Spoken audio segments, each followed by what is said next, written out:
Y hay que empezar a grabar.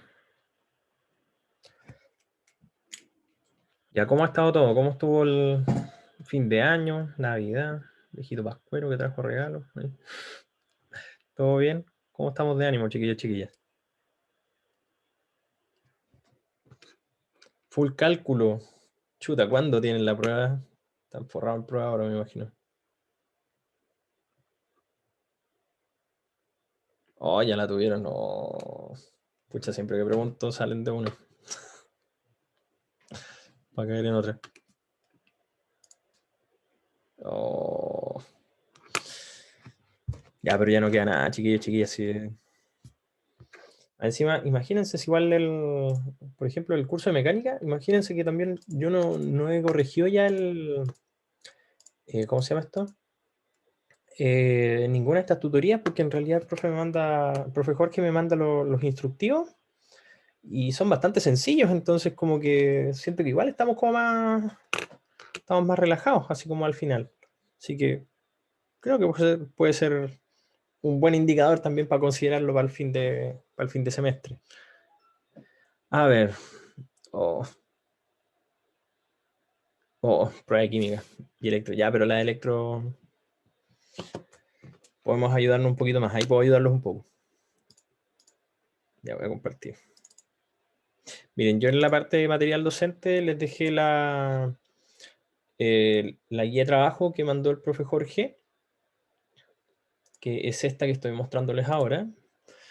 Y en realidad hoy día hay que hacer solamente un review de algunas de las materias que hemos visto. Y en el caso que tengan alguna consulta, ustedes disparan nomás. ¿Ya? Entonces, esa es la idea. Estoy viendo aquí, acabo de mandar un mensajito también a ver si es que puedo habilitar el tema de las respuestas de los test formativos para que le puedan echar una mirada. Y si no, bueno, ahí vemos qué tal. Sí, Kevin, no debería haber problema. Sí, la vez pasada fue por mandato de la universidad el que no pudimos hacer la tutoría, así que igual era 24 también. No se podían hacer actividades académicas después de la una. Ya, ok. Sí, no deberíamos tener problema la próxima semana, así que a no ser que yo me esté perdiendo de algo. Ya, chiquillos, chiquillas, no sé si le echaron una miradita al documento, el que les estoy mostrando ahora.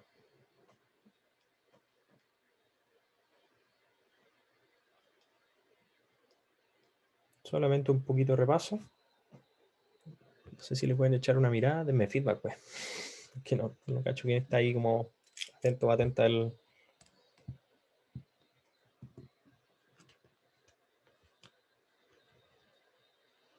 Lo están viendo recién.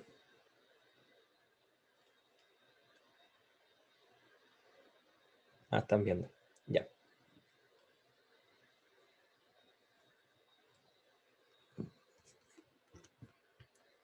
Vamos a dar un tiempito entonces para que me puedan contar. Bueno, dentro de todo está el propósito aquí de esta pequeña guía, y digo pequeña porque realmente es muy pequeña, que habla del cómo aplicar un poquito, o nuevamente cómo aplicar la teoría electromagnética, en contexto microscópico. Bueno, hasta por ahí nomás en verdad, porque tenemos un puro problema acá, que va a ser de luz, así que es más chico que lo microscópico. Resolver el problema, cuantificar y predecir las características y el comportamiento de la materia, ya sea un modo reduccionista, sinérgico, holístico y o emergente. En verdad eso tiene que ver con los objetivos del curso en principio, ya, que son los generales que están en el programa. Ya, interpretar algunos resultados, ya, y dice reconocer las aplicaciones de conceptos y fenómenos, efectos fenomenológicos de las ciencias físicas. Ya, hoy día repaso algo de campos oscilantes. Necesito que me den un poco de feedback respecto de cómo estamos con circuitos eléctricos, porque puede ser que tengan algunas inquietudes aquí. Podríamos ir haciendo un check. Más o menos. ¿Qué te complica, Alonso? O más o menos por dónde va la cosa, donde necesitas algo de ayuda.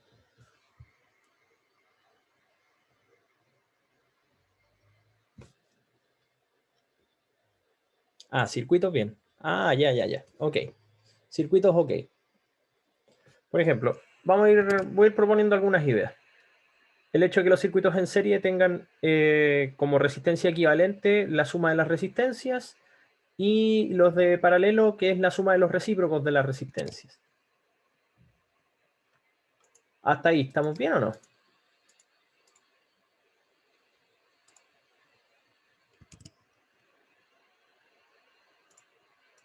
¿O necesitamos algo de repaso? ¿Alguien necesita algo de repaso en esa parte? Igual le hemos dado duro esa cuestión. Vamos a decir que check parece. Ya. Oh, lo que es constante en cada uno. Buen comentario, César. Muy buen comentario. Mira, de lo que vimos en nuestras clases, es relevante no olvidar también, cuando tenemos un circuito en serie, voy a dibujarlo aquí como bien rápido. Ahí. Eso. Ya. Importante, como la corriente sigue el flujo, en este caso en un solo sentido, o de alguna manera se mueve por un puro canal, voy a ponerlo así, ¿ya? Se mueve para allá la corriente eléctrica, no olvidar. Al estar moviéndose solamente por un conducto, comillas, conducto, ¿ya? Que en este caso está representado por el cable, y está la resistencia 1, resistencia 2, resistencia tanto, hasta la N, vamos a ponerle aquí, R sub N, ¿ya? Por la ley de conservación de la carga, lo que entra por un lado de este conducto tiene que ser lo mismo que lo que sale. Por ende, si eso es así, no pueden haber acumulaciones de carga en ninguna de las resistencias que están describiendo el circuito en serie. Entonces, si eso es así, entonces obviamente en el circuito en serie lo que se conserva es la corriente. Es decir, la corriente que pasa por la resistencia 1 tiene que ser igual a la resistencia que pasa por la resistencia, o sea, la corriente que pasa por la resistencia 2, y así sucesivamente hasta la resistencia, la corriente que pasa por la resistencia N. ¿Ya? Así que eso primero con el circuito en serie. En serie, la corriente es la misma en cada resistencia. Ya. ¿Check con eso o no? ¿Se entiende? ¿Hay una duda? ¿Hay alguna cosa en donde queramos a lo mejor indagar o meter un poco más el diente? No sé. Y ahí César me dice que sí. Clarito como el agua. Ya. Y quizá claro, efectivamente, Franco, ahí el voltaje va disminuyendo. ¿Por qué se puede saber eso? ¿O cómo podríamos saber eso? Mira, esto está relacionado con la analogía que yo les di en clase. Por ejemplo, cuando tenemos un cerro y estamos aprovechando el agua, por ejemplo, del río que a lo mejor se genera en el terratimiento. Si nosotros tenemos molinos acá, voy a dibujarlo así como con palitas, no es el mejor dibujo, pero bueno, ahí estoy representando un río que está cayendo por una montaña, que una montaña tiene una cierta inclinación, que la voy a resaltar aquí. ¿Ya? Entonces, ¿qué es lo que pasa? Cuando el agua llega a esta primera, o a este primer molino, voy a ponerla así, que es como una resistencia 1, el agua viene con todo su, comillas, con todo su potencial o con toda su energía disponible para poder mover esta ruedita y aprovechar la energía. ¿Cachai? Entonces, ¿qué es lo que pasa? Cuando sale el agua desde la primera resistencia o desde el primer molino, sale un poco disminuida en este sector de acá. Voy a ponerlo con lápiz negro. En este sector, el agua ya viene un poco disminuida. En términos de energía cinética, podríamos pensar. Disminuida. ¿Y qué quiere decir eso? Que al venir disminuida su energía, entonces tiene menor posibilidad de mover el siguiente molino, por así decirlo. Y como hay un solo río, entonces obviamente el molino que viene tiene menores posibilidades de moverse, y si eso es así, menores posibilidades de aprovechar la energía que hay dando vuelta.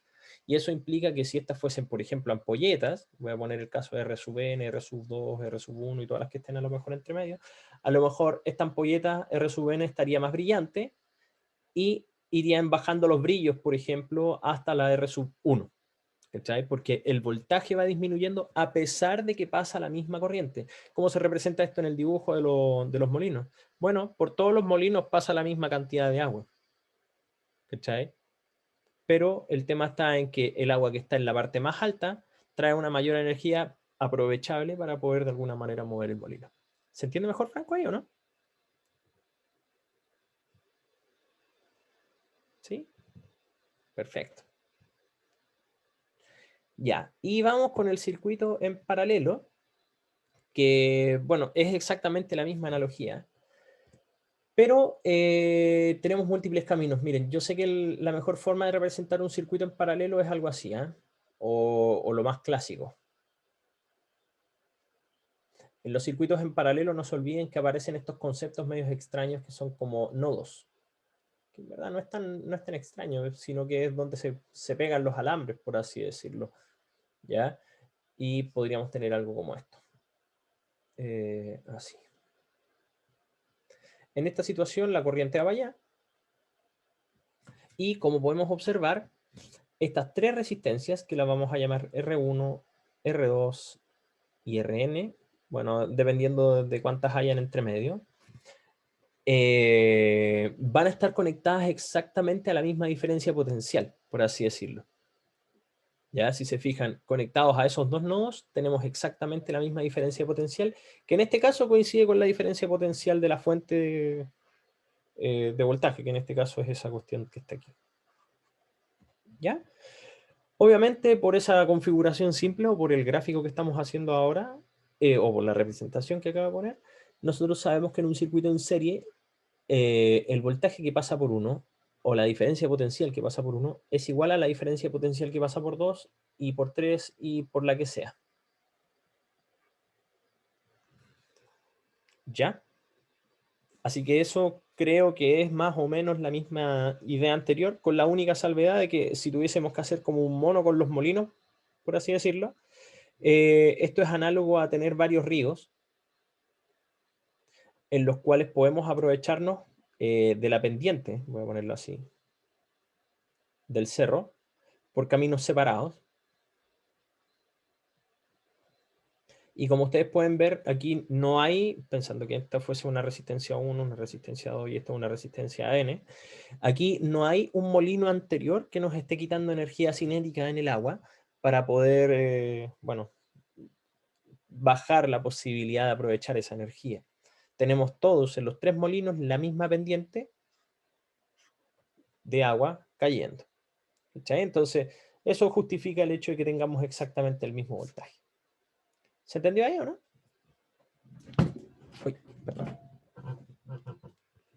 Y eso como un repasito ahí para... Lo que va cambiando ahí, por supuesto, es la corriente que se distribuye. ¿Ya? Es decir que, voy a ponerlo así, hacia acá o hacia acá, tenemos corrientes diferentes fluyendo. ¿Dónde va a fluir más corriente? Bueno, es evidente que es donde esté la resistencia más baja. La naturaleza busca los caminos más fáciles para poder movilizar cosas, entonces si la resistencia más chica, por ejemplo, es la 2, por ahí va a fluir mayor corriente que en las otras resistencias. ¿Ya? ¿Se entiende o no, chiquillos, chiquillas? ¿Estamos bien hasta aquí o no? ¿Sí? Eso es bien intuitivo. Oye, por si acaso, el último comentario que acabo de hacer es relevante, sobre todo si es que quieren hacer pruebas de la blancura cuando aparezca un circuito eléctrico en la prueba. Sobre todo si quieren intuir cómo es más o menos una respuesta. ¿Ya? Así que se las dejo ahí bailando porque en realidad puede ser relevante. Y bueno, como último comentario que vale la pena quizá notar es esta, que la resistencia equivalente de un circuito en paralelo sería entonces la suma de los recíprocos de las resistencias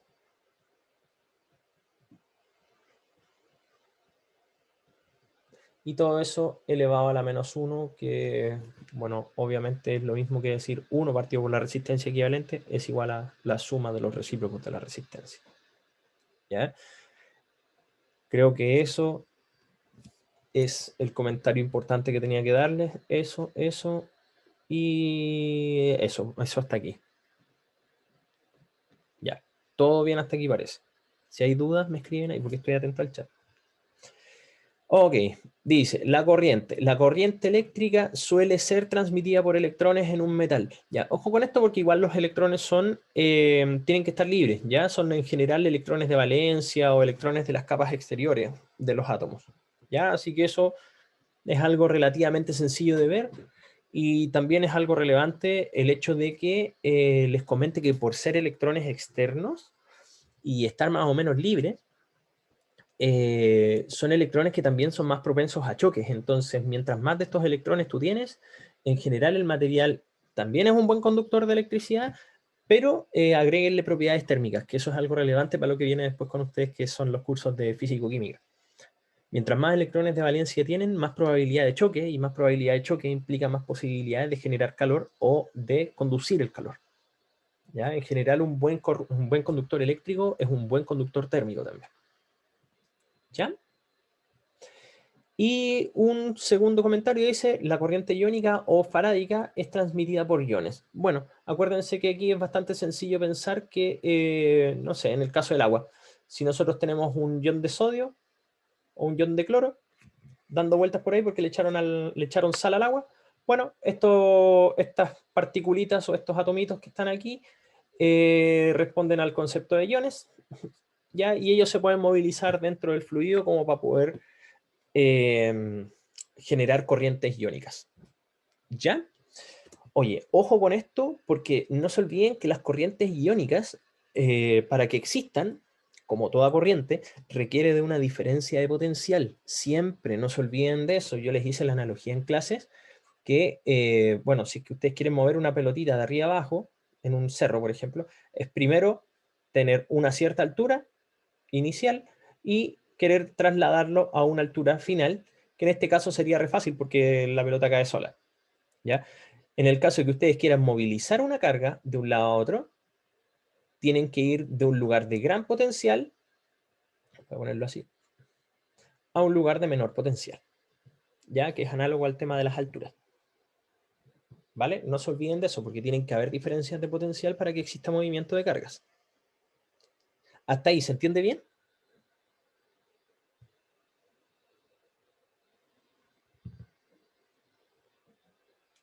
Chiquillos, chiquillas, ¿estamos bien? ¿Sí? ¿Se entiende? Ya, miren, tengo un bonito ejercicio quizá mental y también gráfico para ver si es que nos podemos ayudar. Miren, voy a tomar dos paletitas, que son paletas metálicas, por supuesto, ¿ya? Y voy a ponerlas aquí como en una especie de superficie aislante, ¿ya? Esta superficie que está aquí, como negra, es aislante. Y arriba voy a conectar esas dos placas con un cablecito, y acá voy a poner una pila. Eh, aquí y acá. Este es el más, este es el menos. Ya. Pensemos que esta configuración está puesta en agua. Voy a ponerlo así, en agua. Está como flotando. Así. Ya, si el agua no tiene iones, a pesar de poner esto conectado, ¿tendríamos una corriente iónica, sí o no? Más o menos. César dice que no. ¿Los demás? No debería pasar nada, efectivamente. Si tenemos como agua destilada y un lugar en donde, bueno, obviamente el medio, vamos a decir, es apolar, lo más probable es que no tengamos mucho flujo, ¿ya? No tengamos un flujo iónico como para poder describir una corriente iónica. Ahora, lo entretenido es que obviamente si le ponemos sal, bueno, sabemos que se disocia, se disuelve aquí, etcétera, y vamos a encontrar iones de sodio y iones de cloro. ¿Ya? Ahí concordamos que debería ocurrir un flujo, ¿cierto? Ahora, el tema es el siguiente. Si yo tuviese que decir, pensando en esta configuración, esta es la paleta que está a la izquierda, voy a ponerlo acá, chuta, acá. Esta es la paleta izquierda, la voy a nombrar como I, y esta es la paleta derecha. Ya, si esto está conectado, ¿hacia dónde se mueve el sodio y hacia dónde se mueve el cloro en el interior de estas dos paletas, ¿hacia dónde se mueve el cloro? ¿Hacia dónde se mueve el sodio? El cloro se mueve hacia el más, o sea, hacia la izquierda, en principio, ¿cierto? Perfecto, muy bien, súper bien. Buenas comparaciones, excelente respuesta, chiquillos y chiquillas. Súper bien. Cloro al más, Na al menos. Muy bien. Ya, parece sencillo, ¿cierto? Entonces, efectivamente tenemos el cloro. Voy a dibujarlo aquí un poco más grande, ¿eh? Voy a dibujarlo de frente. Así, aquí, ahí están las paletas. Voy a dibujarlo un poquito más decente. Aquí tenemos el más conectado a esa paleta, tenemos el menos conectado a esa paleta. Ahí estamos. ¿Ya? Y lo que ustedes me dijeron entonces es que el cloro se va hacia allá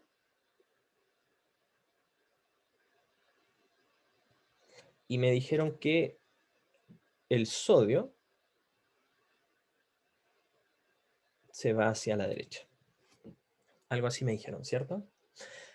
Y ahora vamos a hacer algo más interesante. Y aquí es donde la cosa se pone un poquito más entretenida, porque creo que se los mencioné esto, pero bueno, vamos a reforzarlo de todas maneras para ver si se entiende. Voy a poner ahora, además de la pila, voy a poner un caso al ladito. Voy a poner un gran imán.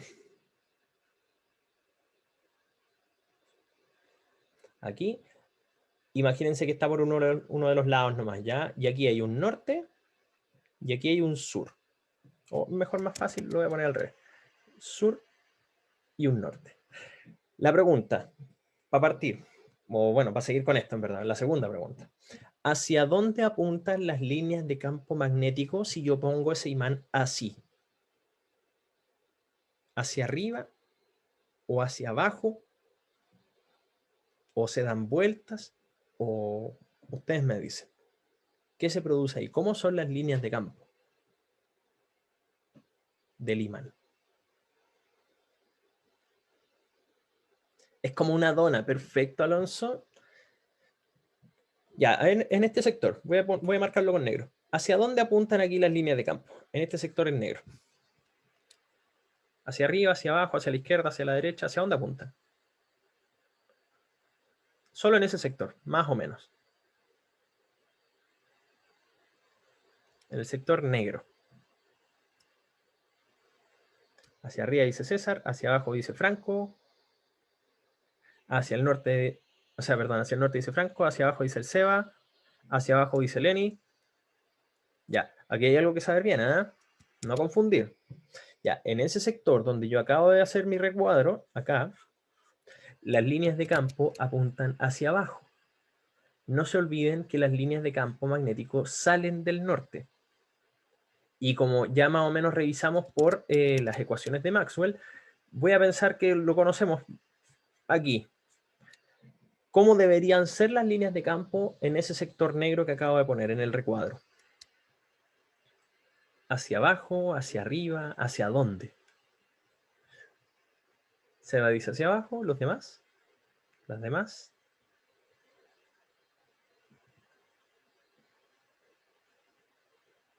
Hacia abajo, muy bien, efectivamente. ¿Ya? También van hacia abajo porque las líneas de campo entran al sur y salen del norte. Pero acuérdense de esto, las líneas de campo magnético en realidad no es que salgan de un norte o entren en un sur. El norte y el sur es una representación que nosotros inventamos para poder expresar esto, pero en realidad estas líneas de campo generan algo como esto, que es como un camino cerrado.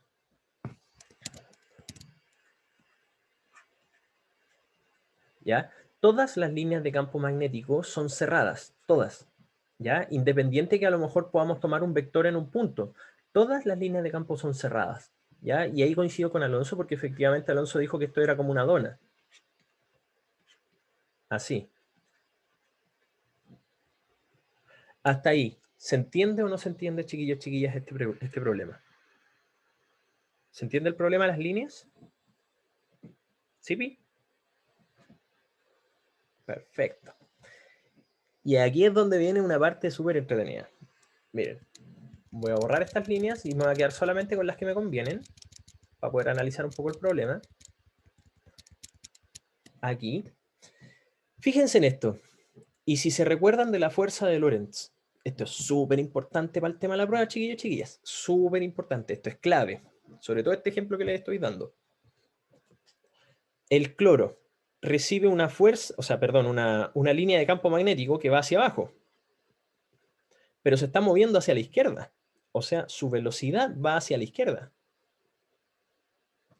La pregunta es, ¿hacia dónde se mueve, o sea, hacia dónde apunta, perdón, hacia dónde apunta la fuerza de Lorentz o la fuerza magnética que se ejerce sobre la partícula del cloro?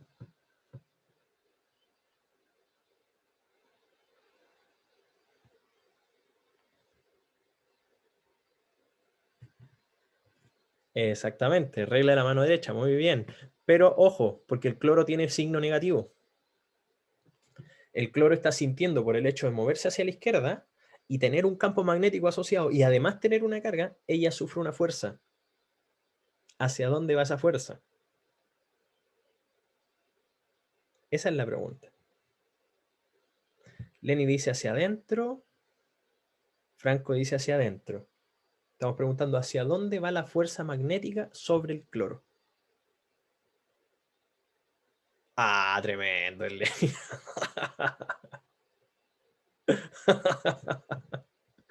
Entra en la pantalla. Muy bien. Poniendo ahí el. No, ya. Tremendo el formalismo. Muy bien, Lenia. Súper bien.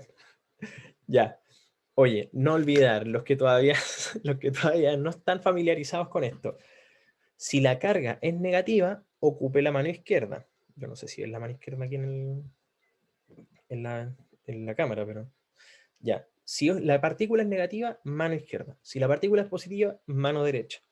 Y no olvidar el siguiente orden. La palma debe estar abierta, ¿ya? Dedo gordo en 90 grados con el resto de los dedos, más o menos, ¿ya? Aquí hay 90 grados, aprox.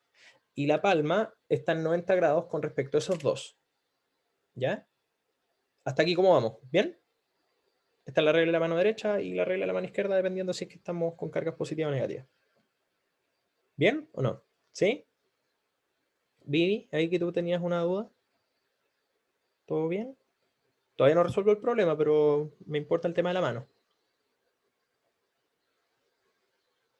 Hasta el momento sí, ya. Nosotros dijimos, el cloro es partícula negativa, mano izquierda. El dedo gordo indica hacia dónde se mueve la partícula. El resto de los dedos apunta hacia dónde va el campo y la palma apunta en la dirección de la fuerza magnética. Entonces, yo estoy viendo que la partícula de cloro se mueve hacia la izquierda. O sea, yo estoy mirando hacia allá. Hacia allá está mi izquierda. Si es que yo veo mi pantalla está al revés, parece que ustedes ven hacia la derecha. Debería corregir esa cuestión. Bueno, para allá está la izquierda para mí. ¿Ya? El campo magnético apunta hacia abajo, así que debería poner la mano así. Y, ups, ahí, ya, ahí,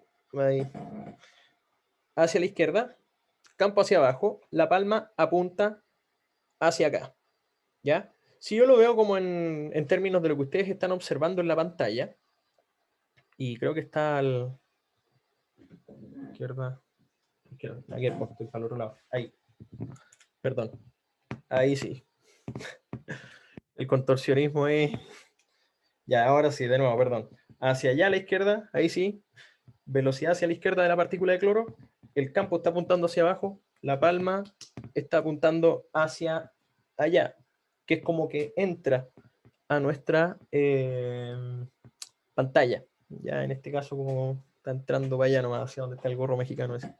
Ya, entonces, como bien decía Lenny, efectivamente, entonces la fuerza magnética está entrando. O la fuerza de Lorentz. ¿Se entiende?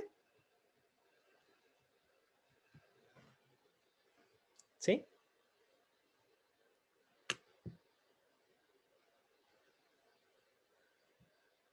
Ya, y si es positivo, con la mano derecha. Efectivamente. Hay algunos que se la aprenden con una pura mano nomás, pero en realidad es mucho más intuitivo a mi gusto.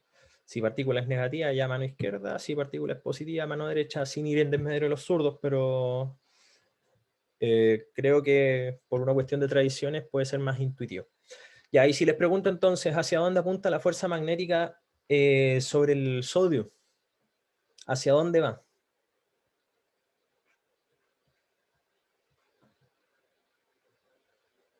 Sale de la pantalla, entra a la pantalla. Ustedes me dicen. El pulgar es la velocidad de la partícula, sí.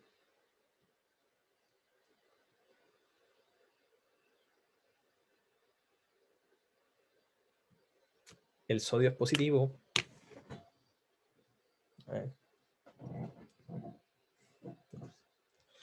¿Hacia dónde pongo los dedos? Dedos gordos, no te olvides. Siempre alineándolo. En este caso es hacia la derecha. Bueno, estar así. Yeah. Sáquense una foto ahí cuando estén haciendo la prueba. Cuando estén ahí haciendo la regla de la mano derecha. Sacan una selfie. Y lo ponemos en un collage así para terminar el curso. Sí, sí, suele pasar. De hecho, cuando yo enseño esto, en realidad hay algunas veces la gente que estudia física, para la prueba de física electiva en la PSU, o PTU en este caso, uno lo reconoce al tiro porque están todos así en la prueba, pues,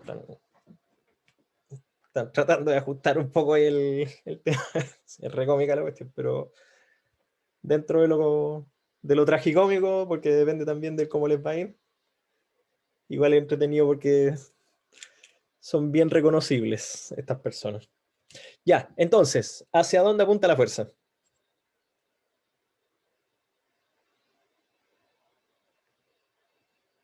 Juéguesela. César dice entra. También entra, dice. Sale, dice el Seba.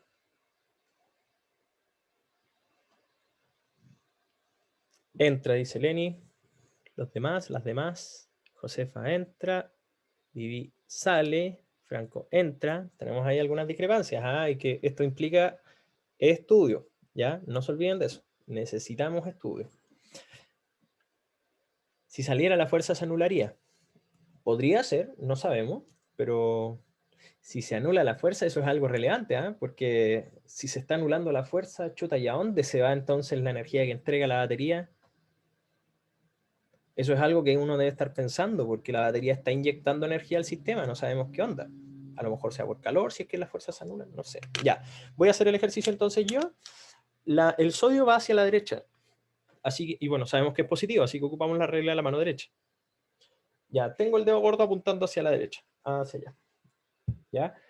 El campo va para abajo también, porque está en la parte de abajo. Entonces, aquí. Y la palma está apuntando hacia allá nuevamente. Entonces, la fuerza entra hacia la pantalla. ¿Se entiende o no? Sí, sí, sí. Sí, era la otra izquierda. O la otra derecha. Ya, entonces tenemos exactamente lo mismo, fíjense. Para la fuerza de Lorentz del sodio.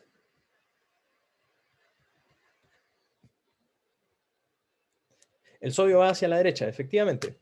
Pero acuérdate que va la mano hacia la derecha. Velocidad hacia la derecha, campo hacia abajo, palma apunta hacia allá. ¿No te da lo mismo? ¿Sí? Ahí sí, parece que sí. ¿Ya? Miren, si tuviese que recomendarles algo para la prueba, chiquillos, chiquillas, así como un tip casi soplado, es que aprendan bien esta regla. ¿Ya? Y no se les puede olvidar, porque si la aplican mal, ustedes cachan que ahí estamos súper fregados. ¿Ya? Esto es una de las reglas más importantes para la prueba, se los digo así como anótenlo, así como chispitas de colores, pónganle luces, no sé, en su cuaderno, manden después el video y digan atención al minuto no sé cuánto que está aquí. Ese es un mega tip, ¿ya? Se los digo así tal cual, mega tip. Ahora, comentario respecto al resultado. Si se fijan, tenemos las dos fuerzas aplicándose sobre el cloro y sobre el sodio, entrando hacia la pantalla. Y aquí tenemos una cuestión súper chora y por eso les digo esto. Esto quizás cierra un poco este ejercicio mental que estamos jugando, ¿ah? Porque esto ustedes lo pueden hacer en la casa. O sea, miren, así como para jugar un ratito si es que ustedes quieren y tienen tiempo. Esas dos placas son, no sé, pues papel metálico, papel aluminio, ¿ya? Que uno los podría construir. Ya, arriba algo que flote, ya un palo, una plumavit, no sé, cualquier cosa. Y arriba una batería. Y ustedes conectan esas dos cuestiones. Y el imán, bueno, consíganse un imán, una de esas cosas. Bueno, igual necesitamos un imán potente para que puedan ver lo que les voy a comentar, pero pongan un imán, igual se va a ver. Y agüita con sal, por supuesto. ¿Ya? Fíjense en esto. Tercera ley del movimiento. ¿Quién está empujando? ¿Quién está generando la fuerza de Lorentz? Chiquillos, chiquillas. ¿Quién hizo o quién provocó esa fuerza?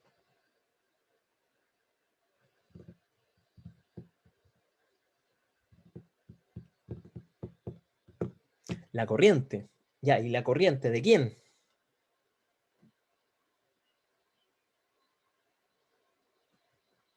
¿O de qué? La batería. ¿Pero la batería dónde está? ¿Está en el artefacto? ¿O la batería está en el agua? Está en los iones.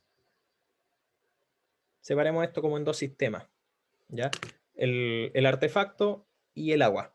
Pensémoslo así. Ya, muy bien. De a poquito van saliendo ideas. Me parece súper. Ya, pero pensando en los dos objetos estos que ya les estoy nombrando. El agua con iones o los iones o el artefacto. ¿Quién es el que genera la fuerza de Lorentz sobre los iones?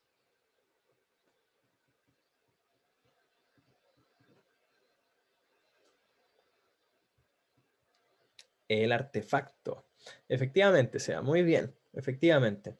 El artefacto está induciendo una fuerza magnética sobre los iones que están en el agua. ¿Ya? Y ahora vamos a recapitular algunas cosas. ¿Por qué se movían los iones de sodio y cloro? ¿Qué era lo que los hacía moverse? Para allá vamos, César, efectivamente, por ahí va. ¿El campo magnético?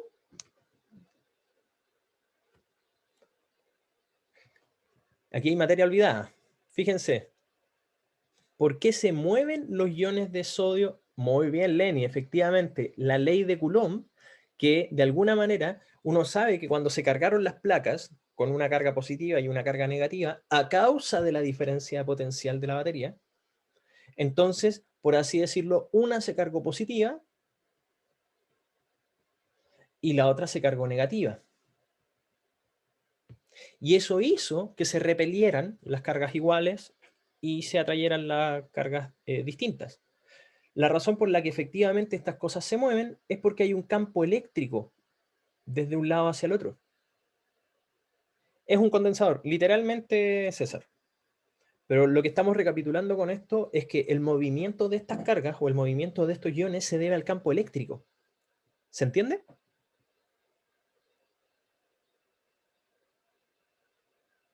¿Sí o no?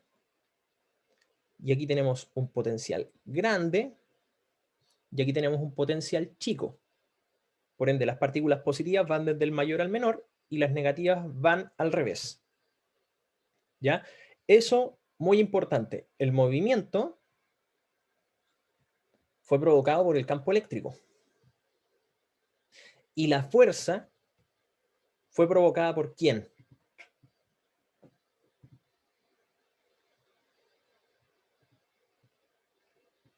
Lenia ahí dio la... Sencillo, concreto. Muy bien. ¿Por quién fue generada entonces la fuerza? Por el campo magnético. Y estas dos cosas las generó el artefacto o esta configuración que acabo de mostrarles. Súper importante. Y la aplicó sobre el agua. O sea, voy a ponerlo así, recapitulando toda esta cuestión, la fuerza eléctrica, o sea, la que se produce a través del campo eléctrico, movilizó la carga de izquierda a derecha o de derecha a izquierda, ahí da lo mismo. Y la fuerza magnética aplicó una fuerza hacia adentro o hacia afuera, y en este caso son dos hacia adentro, así que va hacia adentro. ¿Ya? Pero en ambos casos fuerza eléctrica o fuerza magnética, las produjo el artefacto sobre el ion. Ojo con eso, el artefacto produjo la fuerza o el movimiento sobre el ion. Y por tercera ley del movimiento, yo no puedo aplicar una fuerza sin que ese otro algo aplique una fuerza sobre mí, ¿correcto?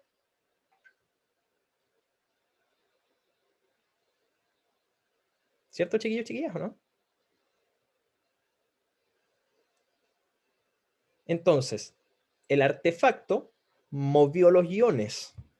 Acción. ¿Cuál debería ser la reacción?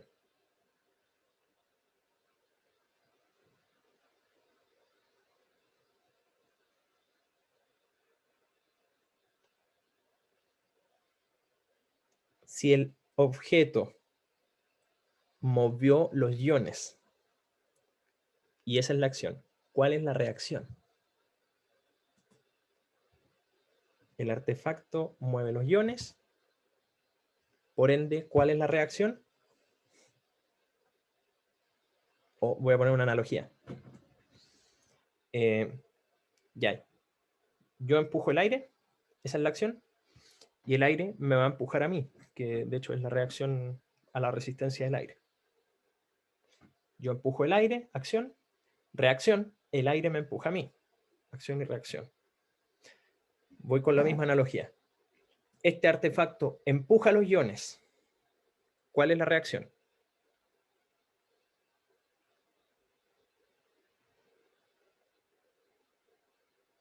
Es como que los iones empujen a quién. Muy bien, efectivamente. Fíjense en esto. Esta cuestión es súper chora. Esta cuestión es tremendo. Miren, como ya les dije, el artefacto empuja los iones.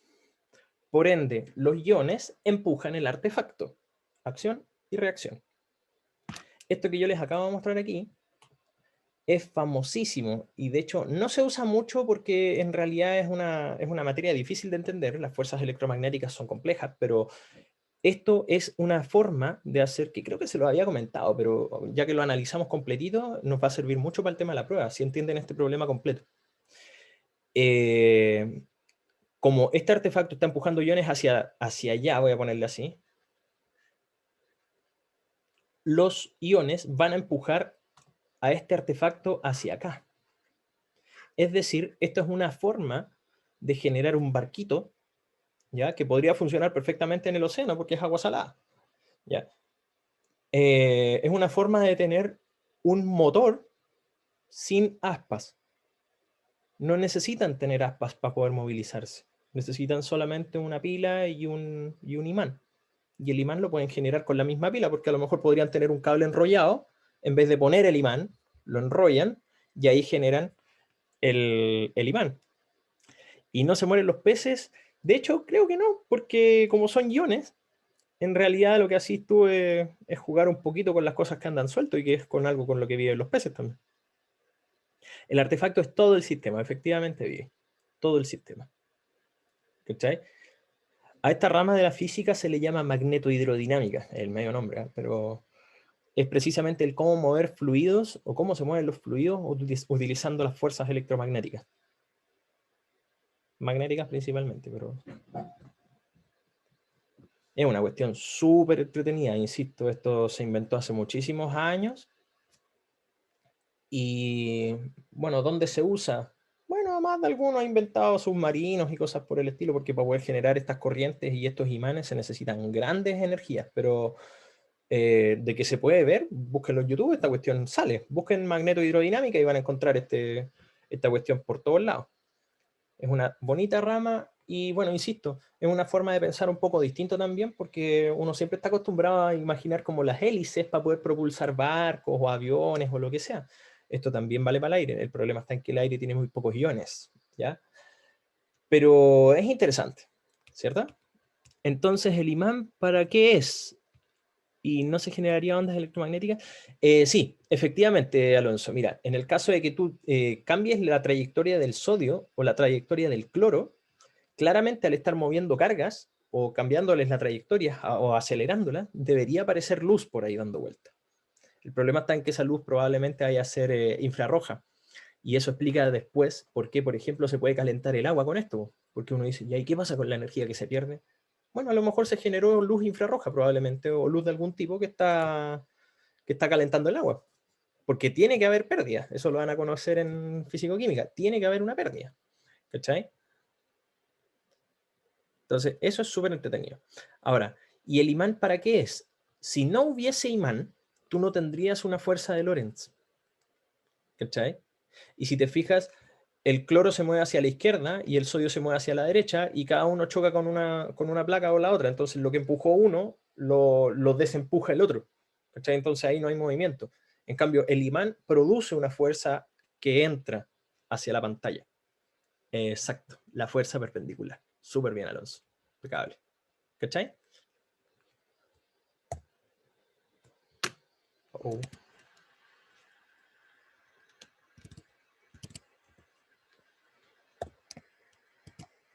Ojo. ¿Qué pasó? Ahí. Estaba borrando las hojas, no me había dado cuenta. Muchas thank you. Ya, muchos de nada. Ya, fue un bonito ejercicio, sirvió prácticamente para repasarlo todo. Ya, y fíjense, acá, ya, campo eléctrico se mide en Newton partido en Coulomb, campo magnético se mide en Teslas o Gauss también, pero lo van a ver en Teslas en la prueba, así que no se olviden de eso. La capacitancia o capacidad de un capacitor se mide en Faraday o faradios y eso corresponde a un Coulomb partido en volt y lo que da como una ecuación conocida, que no se olviden de esto por favor, que la capacitancia es la cantidad de carga partido por el voltaje. Son ecuaciones que hay que tener en el cuerpo, pero acuérdense que ustedes igual tienen la posibilidad de tenerlas como en un formulario al lado, así que nadie va a monitorear esa clase de cosas. Ideal es que las puedan memorizar en algunos casos, ¿ya? O que hagan harto ejercicio, cosa de que, no sé, pues ya se haga algo como cotidiano trabajar con estas cuestiones y que no lo pierdan, ¿ya? Así como todos nosotros sabemos, 2 más 2 es 4 a veces, o la mayoría de las veces. Pero aquí lo mismo hay que saber. O sea, si ustedes saben que la capacitancia es Q partido en B, traten de asimilarlo, igual que las otras fórmulas como de electromagnetismo y estas cuestiones, porque lo más probable es que en físico-química estas cuestiones van a aparecer, sobre todo con el tema de la luz. ¿Ya? Y los dipolos terminan alineándose paralelamente con el campo externo, logrando así minimizar la energía potencial. Bueno, obviamente sabíamos esto, que lo habíamos conversado en el momento de los, ¿cómo se llama esto? De los dipolos, cuando hablamos de dipolos, aquí, más y menos. Acuérdense que los dipolos son dos cargas ligadas de alguna forma y que son opuestas e idénticas en términos de magnitud. ¿Ya? Y bueno, si tenemos un campo externo, obviamente nosotros vamos a saber que esto va a tender a rotar y va a tender a alinearse. ¿Ya? Por ende, el dipolo debería quedar más o menos así al final. Eso se entiende, ¿cierto?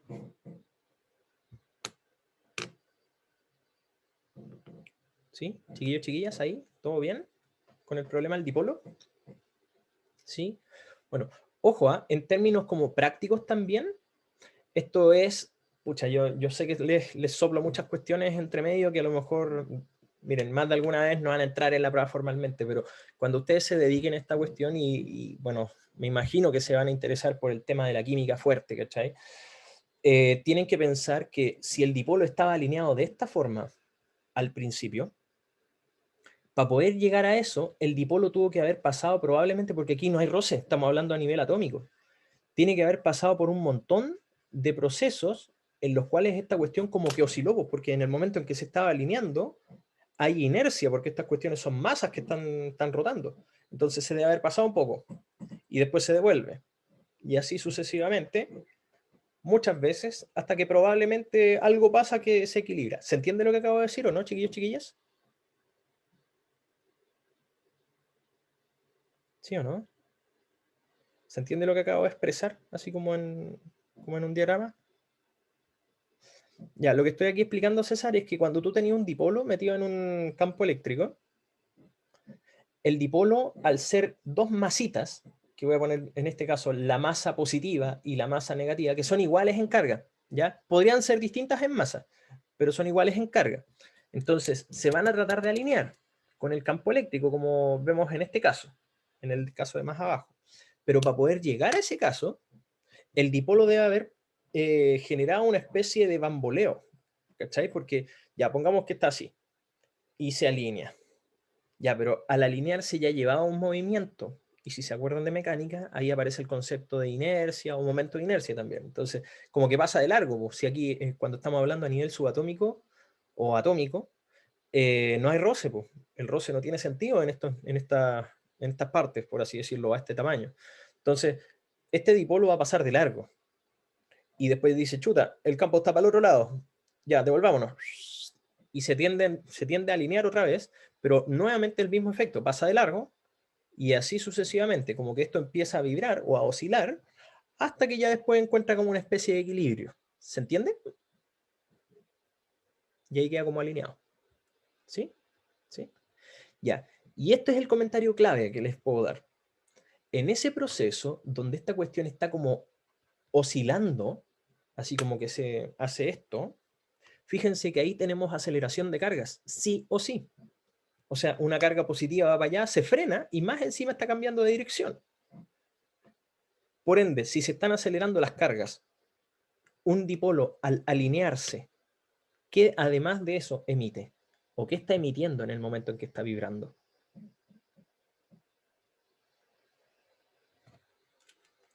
Ondas electromagnéticas.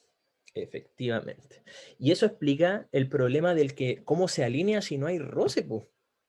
Porque si no hay roce, ¿cómo para? ¿Cachai? Entonces, eso es algo que deben estar teniendo siempre presente. Los procesos físicos son claves en esta cuestión.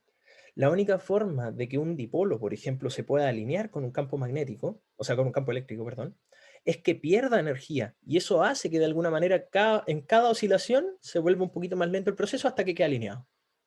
¿Cachai?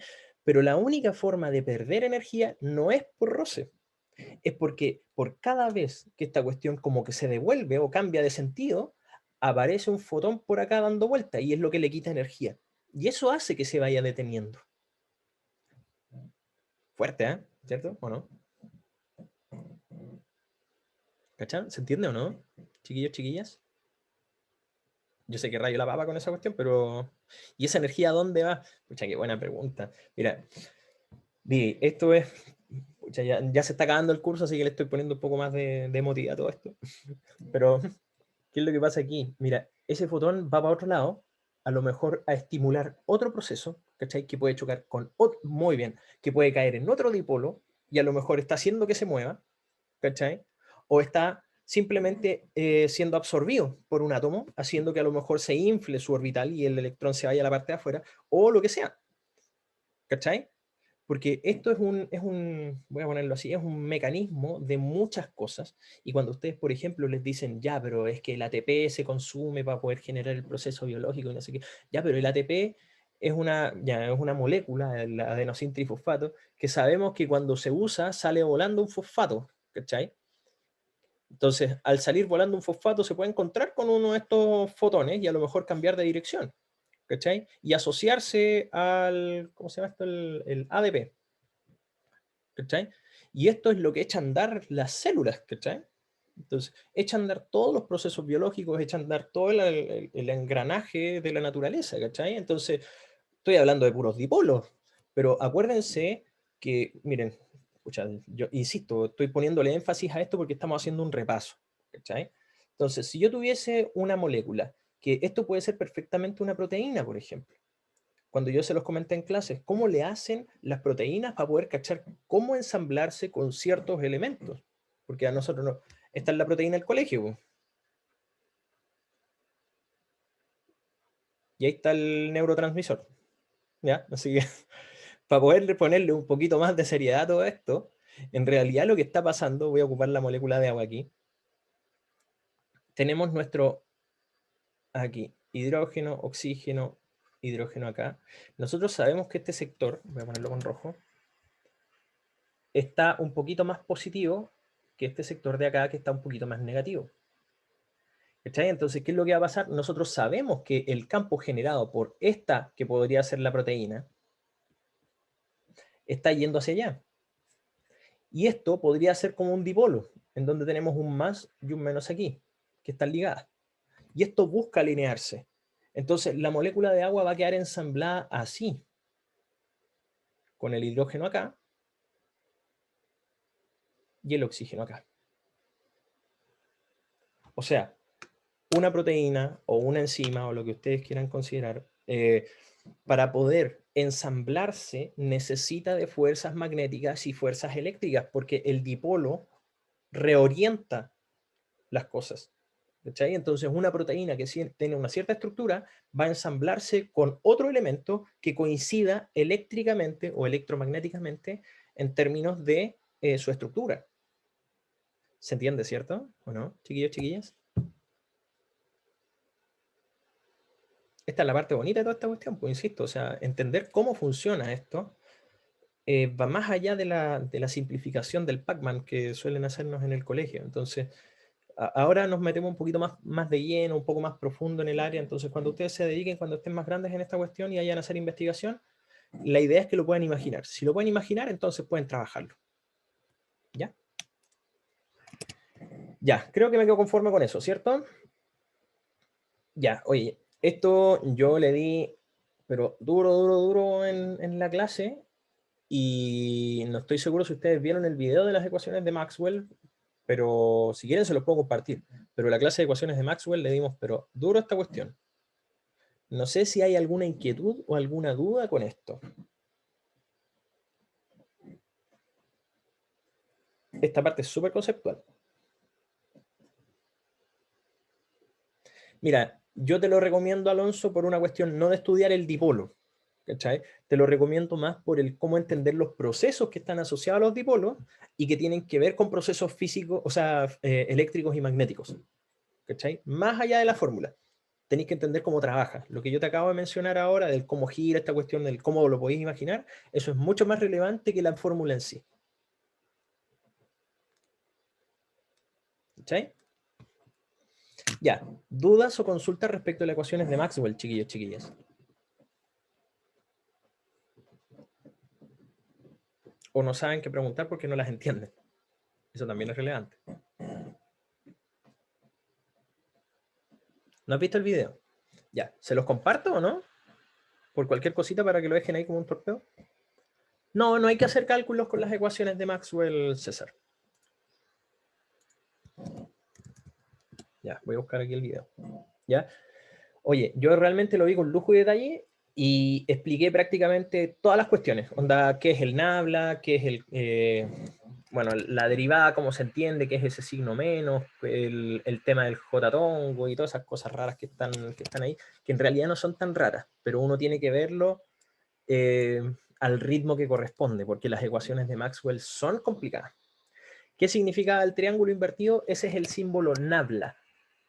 Y el nabla es como una derivada. ¿Ya? Es como es un operador, en verdad. Se les llama operadores en física. Voy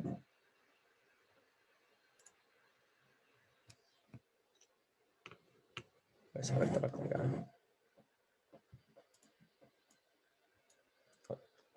Denme un segundo, chiquillos, chiquillas. Vengo al tiro.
Perdón, tuve una situación. No se vean todas las clases, sigan los tips. Miren, el tip importante de la mano derecha es clave. ¿Ya? De verdad es clave. Y el tema de la ecuación del radio de curvatura. No se olviden de eso. Otro, oye, estoy, ya, bueno, ya lo dije, ¿qué? Ya, en fin, whatever, ya se lo solté. Eso, muy importante. Ya, para que le pongan énfasis, entender el cómo se mueve una partícula en un campo magnético. Ya, estaba viendo el tema del... Acá. ¿Dónde está esto? Electromagnetismo, aquí está.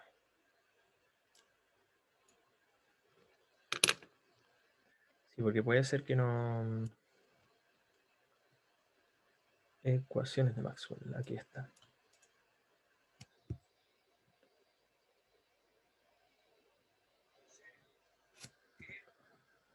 Ah, me equivoqué link, pero...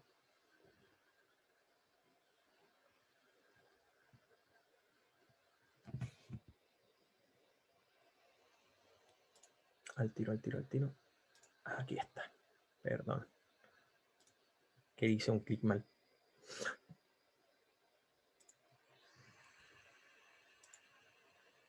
Aquí sí. Comparto. ¿Eh? Ya, esa clase, a mi gusto, es clave, clave, clave. Ya, es clave. Porque, miren, si bien no es necesario estudiarlas como en profundidad, las ecuaciones de Maxwell, vale la pena saberlas así como superficialmente hablando. ¿Sí? O sea, prácticamente, miren, en 4 ecuaciones ustedes pueden reducir el por qué existe la luz. Es así de fuerte. ¿Ya? Bueno, los invito y las invito a revisar eso, porque claramente tenemos un tema hoy día con un ejercicio que es el último que vamos a revisar y esa es la idea que ustedes puedan involucrarse un poquito más. No sé si alguien tiene, antes de pasar, ¿alguien tiene alguna duda específica con la ecuación de Maxwell o no? ¿Con las ecuaciones de Maxwell? Nada, nada, nada, nada, nada. Oye, importante para mañana, para el tema del seminario, acumulen alguna idea, ¿ya? Ah, línea abierta, línea cerrada. Ya, muy bien. Eso es una buena pregunta. Porque, mira, cuando nosotros tenemos una partícula cargada positiva, esas líneas de campo eléctrico, vamos a hablar del campo eléctrico, no vuelven a la partícula. ¿Cachai? Por ende, se les dice que son líneas abiertas porque no se cierran en sí mismas. ¿Cachai? Tú necesitas de una partícula negativa para cerrar de alguna manera esto. ¿Cachai? En cambio, en el campo magnético, voy a dibujar esto como si fuese como un fantasmita. En la idealización de Maxwell, si tú tienes un norte y un sur, la línea parte en el norte, o no es que parte en el norte, sale de un norte y se cierra en el sur. ¿Y por qué lo dibujé así como un fantasmita? Porque en realidad esta línea es así. ¿Cachai? ¿Y por qué la dibujo así? No hay una partícula que genere el norte, porque eso es lo que habla esta segunda ecuación. Esa segunda ecuación dice que no es que exista un norte solo, el imán en sí mismo es el creador y el receptor de las líneas de campo. Y esta de acá es una línea cerrada.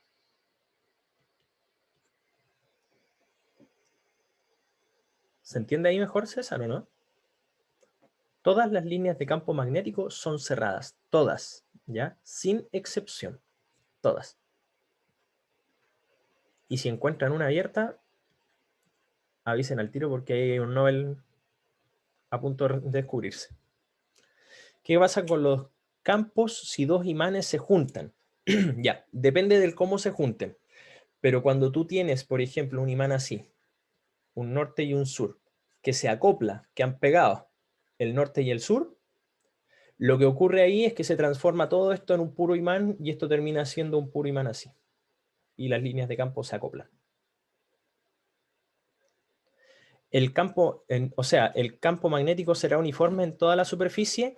Ya, no es uniforme porque va cambiando de dirección. ¿Cachai? Ahora, si tú me dices si tiene el mismo tamaño como en la superficie de acá, por ejemplo, de este imán, ya, ahí podría ser. aproximadamente parecido o ahí es relativamente uniforme en términos del tamaño, pero de que tú vas a tener cambios en la dirección, vas a tener, sí o sí, ¿cachai?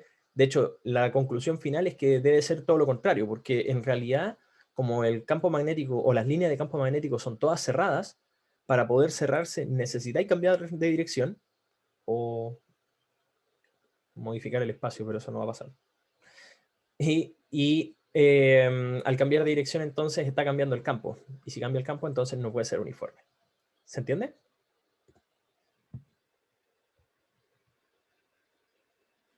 Ya, perfecto. Ya, insisto, revisen el video de las ecuaciones de Maxwell. Le di, pero duro a esta cuestión en esa clase. ¿Ya? Si los otros profes le dieron poquito tiempo es porque solamente nos quedamos en la parte conceptual, pero yo hilé súper fino. Dime, Seba.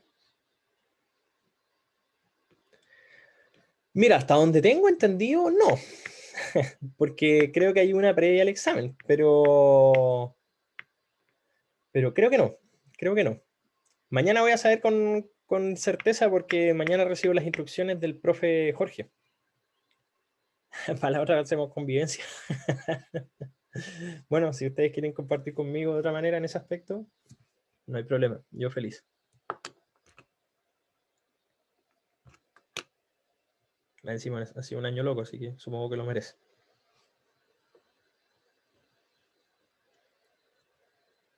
¿Sí? Bueno, si les interesa, podríamos hablar de cosas locas y a lo mejor ver la parte quizá más aplicada de todo esto. O la parte hogareña, por así decirlo. Porque esto de que está en todos los hogares, está. El problema está en que ustedes están en la universidad, así que no podemos enfocarlo solamente en una cuestión casera. Pero se los puedo mostrar en mi casa nueva, que ahí he ocupado harto electromagnetismo. Ya. Y ya acercándonos al cierre, chiquillos, chiquillas. Miren, esto no lo voy a repasar demasiado porque lo vamos a ver en términos del ejercicio. Pero si se recuerdan bien, tenemos nuestra ecuación de onda, no olvidar, onda plana, por supuesto, ¿eh? Que es la que va a modelar la luz, ¿ya? O la amplitud de uno de los campos que estemos involucrando. Entonces podría ser un campo eléctrico o podría ser un campo magnético, pero ambos se representan por una ecuación muy similar a esta o igual a esta, ¿ya? Eso es algo súper relevante, ¿vale? Bueno, como mención honrosa, obviamente, ese U sub 0 que sale ahí, en realidad es la amplitud de la onda, o sea, la elongación máxima, la más grande que tiene. O sea, si tuviese que mirarla en algún caso, sería aquí, esa. ¿Ya? Si este fuese el campo eléctrico, bueno, este sería el E sub 0, el que estoy resaltando ahí, y no sería este, por ejemplo, porque esa no es la elongación máxima. Tiene que ser la amplitud. ¿Ya? Así que eso representa el U sub 0. Seno, por supuesto, es la función que modela todo esto, es la que va a hacer que tenga esta forma. ¿Podría ser cualquier otra? Sí, podría ser cualquier otra, pero esta es la que mejor se aplica para el concepto de la luz. K, yo no sé por qué lo ponen aquí con ese, como que fuese como un K imaginario, pero no, ese es el número de onda, K, y si se recuerdan, era 1 partido por la longitud de onda, o en el caso de que esto se represente en radianes, esto es para los ciclos, por si acaso, esto es un ciclo. Si es en radianes, va a ser 2pi partido por la longitud de onda. Esto es cuando estamos midiendo todo en radianes. En la prueba, les recomiendo dejarlo en radianes, a no ser que digan lo contrario. ¿Ya? Así que ojo con ese. X es la posición de la partícula, o sea, no de la partícula, perdón, de dónde están midiendo la amplitud de la onda, ¿ya? O sea, si este es el eje de las X, bueno, ese X puede tomar este valor, este valor, este valor, este valor, y ahí estar midiendo, por ejemplo, un valor de campo eléctrico o un valor de campo magnético, dependiendo del caso. Dice menos omega t. Omega, frecuencia angular, no olvidar. Y bueno, obviamente se mide en radianes partido por segundo. Y su cálculo clásico, no olvidar también, es 2pi por la frecuencia común y silvestre, en términos de los ciclos. Ya, bueno, si es que les dan el periodo, va a ser 2pi partido en el periodo. Esas son fórmulas como de mecánica. Y esta de acá es el delta del desfase, llamémoslo desfase, ¿eh? Porque en verdad es qué tan corrida está la onda con respecto al sistema de referencia. Ese más delta la va a correr un poco hacia la izquierda o un poco hacia la derecha, dependiendo de lo que quieran modelar. En nuestro curso, en realidad, va a ser solamente un numerito. Da igual en ese aspecto, ¿ya? Y el utongo es el versor que les dice hacia dónde se mueve esa magnitud que ustedes quieren medir ahí. Por ejemplo, en este caso, en el caso del campo eléctrico, que estoy resaltándolo aquí, ese sería el vector J tongo positivo, ¿ya? Más J tongo. Y si yo estuviese acá, bueno, el versor sería menos J tongo, por ejemplo. ¿Ya? Bueno, eso va a depender obviamente del signo de esto. El signo lo va a dar toda esta expresión. ¿Vale? ¿Y qué más? Ah, muy importante también no olvidar. Clásicamente, la onda va a viajar en el eje de las X. Clásico. ¿Ya? O sea, la onda viaja para allá en este caso. Y este es el eje de las X. El campo eléctrico, generalmente, por una cuestión clásica, va a estar en el eje de las Y, que aquí está mal dibujado porque está pensándose en el eje de las Z, ¿ya? Y el campo magnético va a estar en el eje Z, ¿ya? En general, U sub 0 es la amplitud. No te olvides ahí, Seba. Puede ser E sub 0 o B sub 0. ¿Ya? Bueno, pero terminémonos como de chácharas y veamos el tema de nuestro ejercicio. Ahí sale el campo, o sea, el espectro electromagnético ahí como para poder recordar algunas de las materias, pero lo importante es esto. No olvidar que existen algunas relaciones importantes como para poder mencionar que una de las más relevantes es esta, que el campo o la amplitud en el campo eléctrico es igual a la velocidad de la luz, o la rapidez de la luz, perdón, multiplicado por la amplitud del campo magnético.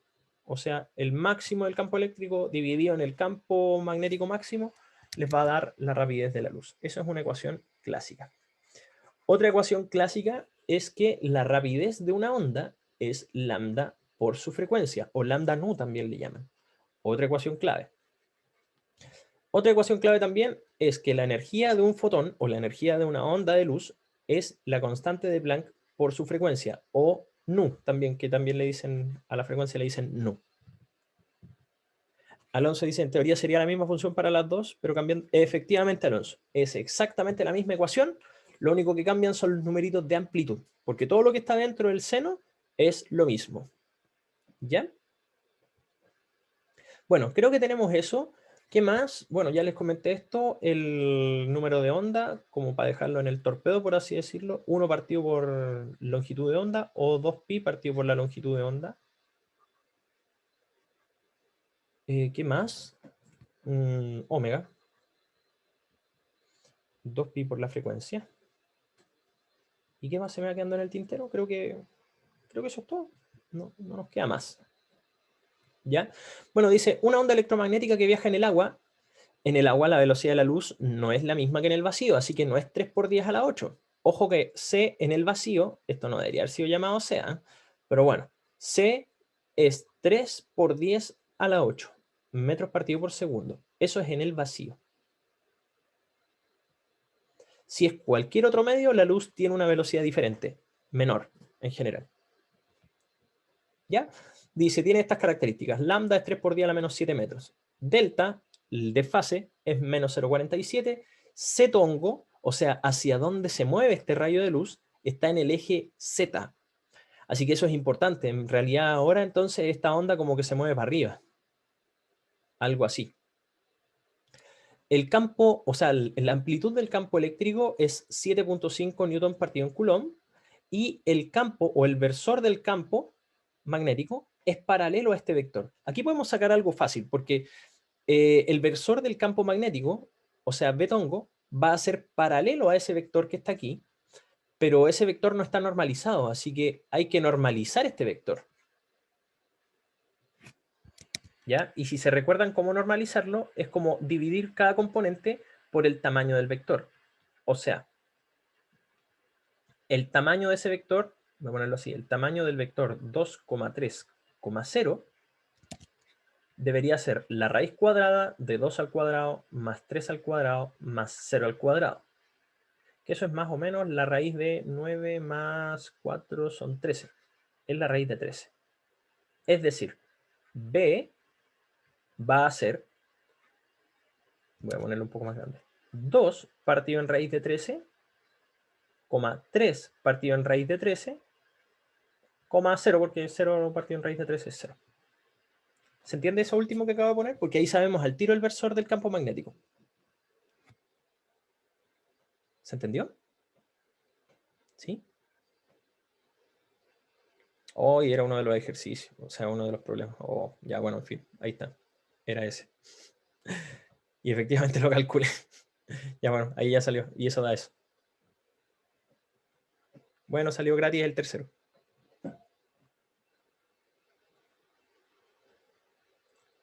Claro. Ya, vamos revisando entonces. Dice, obtenga la frecuencia angular. Bueno, la frecuencia angular está aquí. 2pi por la frecuencia. Chuta, pero ¿y cómo saco la frecuencia? Bueno, la frecuencia sale de acá. Tengo la velocidad de la onda de luz, que es 2.25 por 10 a la 8, así que esa la tengo. La longitud de onda la tengo, 3 por 10 a la menos 7, por ende puedo obtener la frecuencia. Si tengo la frecuencia, la puedo plantar en esta ecuación, o sea, 2pi por esa frecuencia me debería dar la frecuencia angular. Si me ayudan a confirmarlo, sería ideal.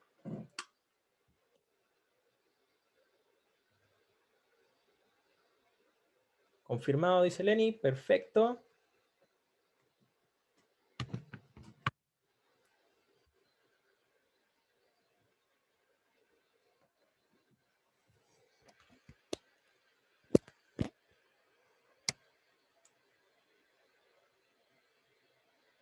Confirmado el SEBA, muy bien. Los demás, las demás, mientras preparamos aquí un poquito el entorno.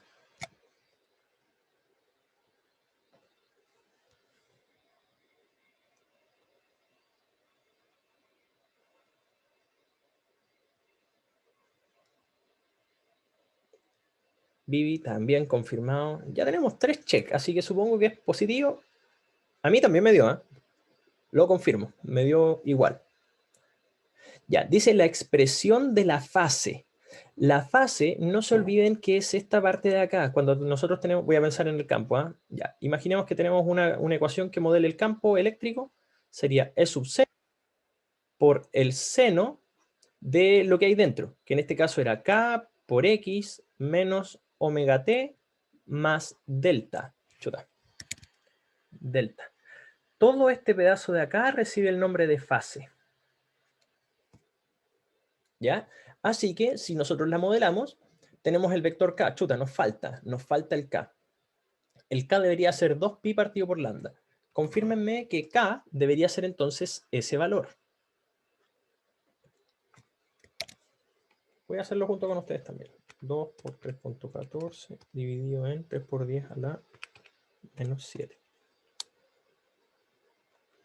1, 2, 3, 4, 5, 6, 7.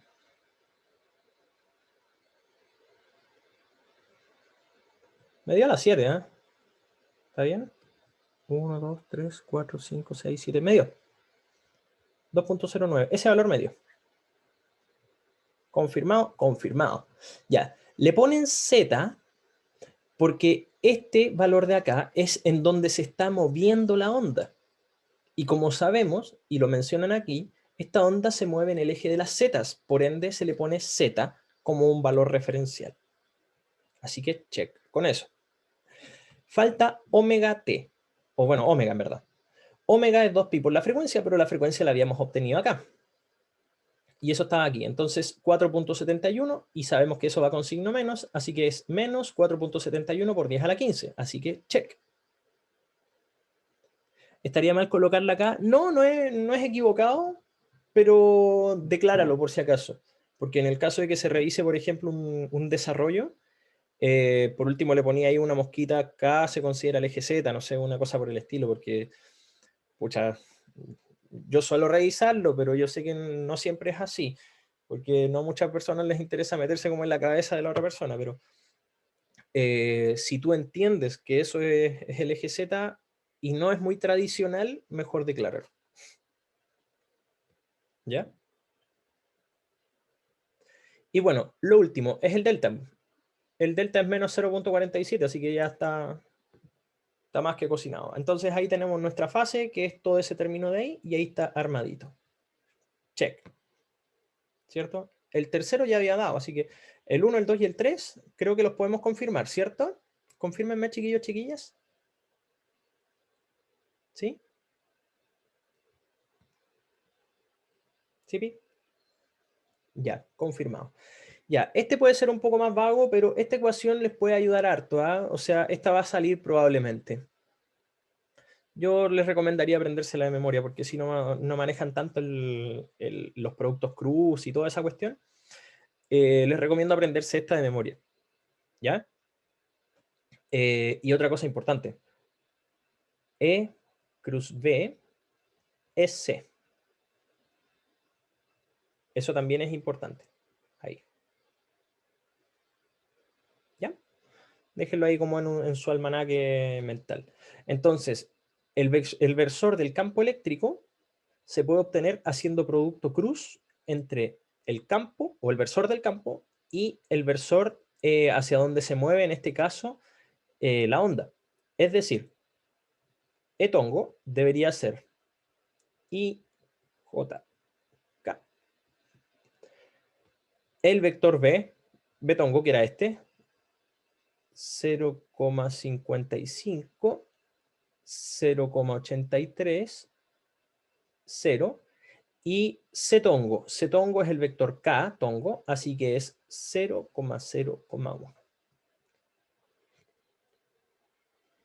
¿Ya? Y si lo confirman, vean si es que les da, este es un producto cruz súper sencillo, ¿eh? Debería darles esto. El I es S por S, así que es 0,83. Ya, muy bien, ese me dio. J, bloqueo esa, 0,55 y con signo menos. Check, me dio el segundo. Y K es 0 por 0. Sí, ahí sí me dio. ¿El C es porque va en el eje de las Z? Sí, efectivamente, Vivi. Porque aquí te lo dicen. ¿Cachai? La dirección de la onda, o sea, la dirección de hacia donde se mueve la luz, es catongo, o sea, positivo en el eje de las, X, de las Z, perdón.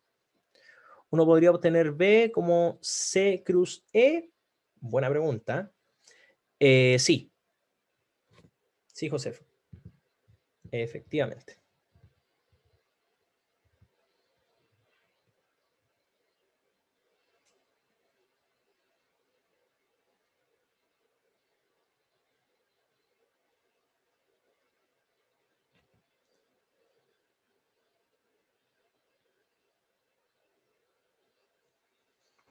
¿Les dio o no? ¿Confirmado?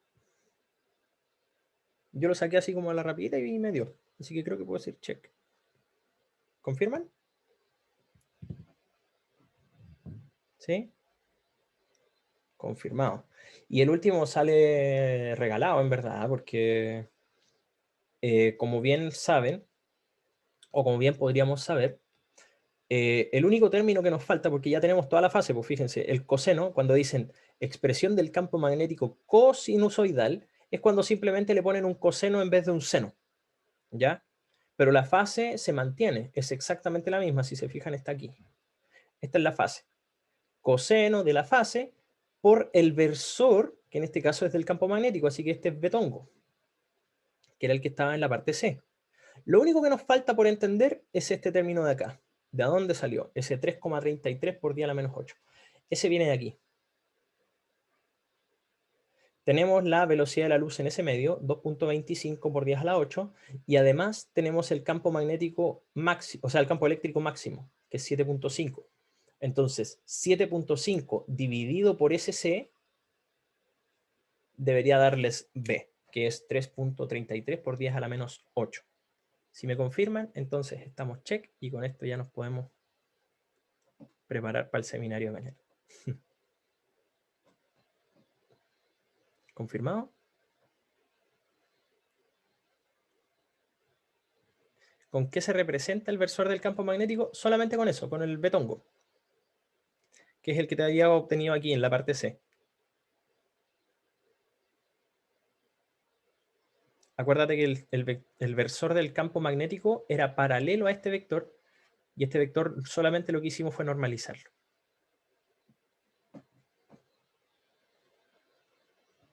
¿Sí? ¿Les dio el 3,33 o no? Sí, pi. Yes, perfecto. A mí también me dio. Así que creo que estamos más que listos, listas, parece, con toda esta cuestión. Y eso fue todo. Eso fue todo nuestro repaso el día de hoy y hay que prepararse para la jornada de seminario. ¿En la A2 no podrán ejercicio así de simple? Yo creo que sí. De hecho, yo me atrevería a decir que sí. Lo que sí mira, ¿qué es lo que complejiza un ejercicio, Vivi? No es su aplicación. Lo que lo complejiza es el cómo imaginarlo, ¿cachai? Es como, por así decirlo, varios de estos ejercicios chicos mezclados, ¿cachai? Entonces eso es algo relevante. ¿El número que multiplica el K debe ser donde se encuentra la onda electromagnética? Sí, sí, César. Sí. Acuérdate que es 1 partido, o sea, claro, sí, es la posición, en palabras sencillas. Claro, podría pensarse así, efectivamente, Kevin. Sí, yo creo que está muy cercano a lo que vivimos en ese contexto. Pero acuérdense, oye, no se olviden de la ecuación del radio de curvatura. Ah, que se acuerdan del colibrí. Ese ejercicio fue bueno, hay que decirlo. No tan buenos los resultados, pero era un bonito ejercicio. Oye, eso, no se olviden, ya, la ecuación del radio de curvatura. Búsquenla. Se las recomiendo mucho. De la partícula que se mueve en un campo magnético, no sé, por ejemplo, algo así, tenemos un campo magnético acá, y no sé, pues tiene una partícula negativa que viaja para allá. Campo para adentro, allá, ya, va a ser esto. Ese radio, no lo olviden. Sí, no sé, yo ahí mejor no digo nada. ¿Ya? Dejo de presentar entonces.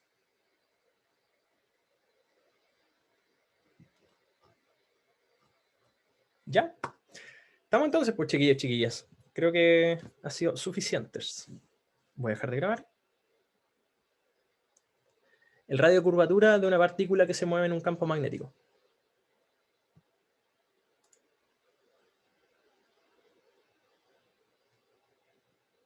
¿Ya? Ya, chiquillas, chiquillos.